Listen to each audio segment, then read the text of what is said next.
you for inviting me here. My name is Moira Moser. I'm an architect. Our firm is Moser Associates, and we do architecture, interior, workplace strategy, engineering, construction administration for multinational clients, many of whom are here in Hong Kong, of course.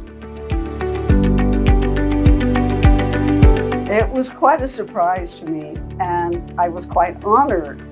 It was only the second year that the WOI had been established. We had been in business for 13 years by then, and we had 9 offices globally, but I had never been recognized as an entrepreneur, and of course that was quite exciting. You know, we've grown over that time. We've grown now to nearly 30 offices globally, nearly 1,400 people, and we've greatly expanded our services. But what is really important with relevance to women in the workforce in Hong Kong is how we got established in Hong Kong. This is where we started in 1981. So prior to coming to Hong Kong, I had been a partner in a small architectural firm in Iran. And as you can imagine, that was an environment that had a very limited view of women in the workforce, particularly in the professional workforce. But while I was there, I also had an assignment from the International Council on Tall Buildings and Urban Habitat to visit Hong Kong as a visiting research scholar to study how Hong Kong was developing its tall buildings. So I came here in winter of 77, 78. In that role, I spoke with the major architectural firms here in Hong Kong. Hong Kong was booming at that time. And these firms all told me, if you come back, we have a job for you. When I left Iran in 1979, I came to Hong Kong, and I very quickly found a position as a project architect with Wong Tung & Partners. And what I found, of course, in contrast to Iran, was that my acceptance throughout the industry here was very easy and very straightforward. And Hong Kong at the time was so rapidly growing and developing that it seemed that anyone who could contribute to what needed to be done was welcomed, and it didn't matter who you were. Gender was not an issue.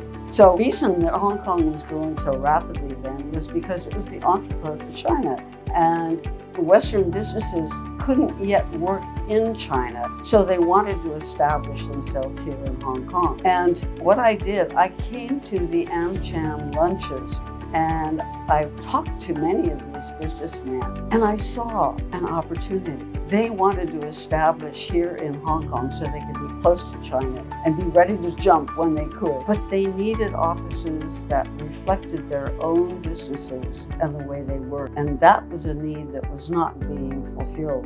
In 1981, we started in Wan Chai with just 3 people. Our first office projects actually turned out to be from many of those businessmen that I had met at AmCham. Quite a number of them, actually, being US businessmen, asked me, "Oh, isn't it difficult being a woman architect practicing in Hong Kong?" And my honest answer to them was, I'm so busy being an architect, I don't have time to even think about whether it's a problem being a woman architect. That was my true and honest answer. There was one time when I just couldn't seem to communicate with our client. I couldn't communicate with him on a professional level. And I brought this problem back to our colleagues and said, what do you think we can do about it? And one of the guys in the office said to me, did it ever occur to you, maybe it's because you're a woman? I laughed. I said, oh my God, I never thought of that. I really had not even considered that to be a problem. I was just so busy just doing things, I didn't even think about it. But you know, that was really the only time that I had a real issue, a real problem that I had to face. Well, I think the work that I do with women in the business community is to hire the really good ones who are right for our organization. We've grown a lot with both men and women, but a lot of our growth has actually been led by women. Our first expansion out of Hong Kong was in 1989, and that was led by one of our Hong Kong women who, at the time, felt, and she did eventually, felt that she needed to emigrate to Canada. But first she needed to live in Taipei, Taiwan for a while. So I said to her, well, since you're going there, why don't you look around and see if that would be a good place for us to establish an office and start a business there. So she went there, she looked around, she saw the opportunity, and yes, she started our first office outside of Hong Kong. That Taipei office now is being led by another woman, Antonia Su, who is doing a marvelous job serving clients, multinational clients, many of whom are American, like Google, or large groups like TSMC, for whom she and her team are doing 1.5 million square feet of R&D offices in Taipei. You know, it's wonderful to see this kind of leadership amongst our own women. We foster potential leadership among all our colleagues, and many of them who have led us in new directions have been women. For example, our IT infrastructure and virtual communication infrastructure is led by Joanne Choi, who is in Shanghai. The senior leadership of our Greater Bay Area project work is led by Karen Ng here in Hong Kong. Our initiative in sustainability and wellness, really under the umbrella of ESG, are led by Dr. Christine Buckner.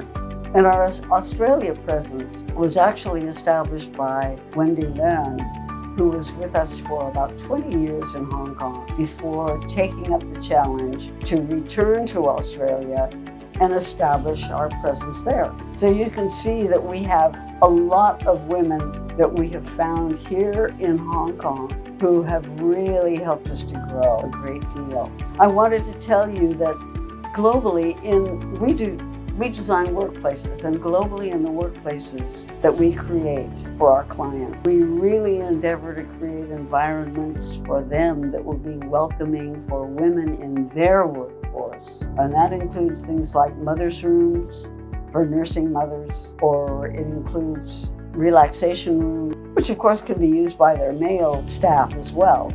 But these things, I think, are really important as considerations for the welfare of women in the workplace. And then in our own offices, we also celebrate the births of new babies for our colleagues. Whether the parent is a father or a mother working with us, we celebrate those births. And on our celebrations at various festivals, Chinese New Year and so on, we invite the families in with the children. And I believe that this recognition of the importance of people's individual families is very important to women in the workforce. And I think it should be celebrated. I would certainly say, in our case, we have no glass ceiling.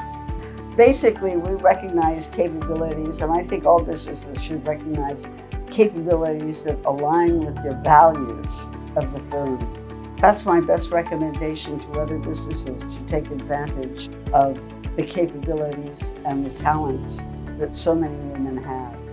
I can only say to other women themselves, just if you have a passion and a capability, go for it, hone it. Don't have a chip on your shoulder. Just believe in yourself and just keep going.